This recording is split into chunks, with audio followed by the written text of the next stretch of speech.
పోతన భాగవతము మధ్యావతారము ప్రళయావసాన వర్ణనను మనం తెలుసుకుంటున్నాము.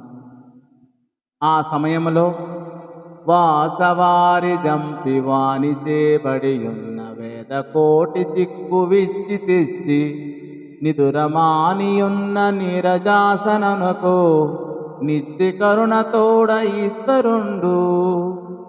వాసవారి జంపి వాని చేబడియున్న వేద కోటి చిక్కు విచ్చి తెచ్చి నిదురమానియున్న నీరజాసనునకు నిత్య కరుణతోడ ఈశ్వరుండు.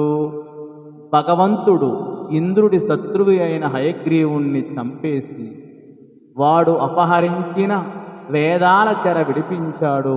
వాటిని తెచ్చి నిద్రలేచిన బ్రహ్మదేవుడికి దయతో పూర్వంగా అప్పగించాడు అని ఈ పద్య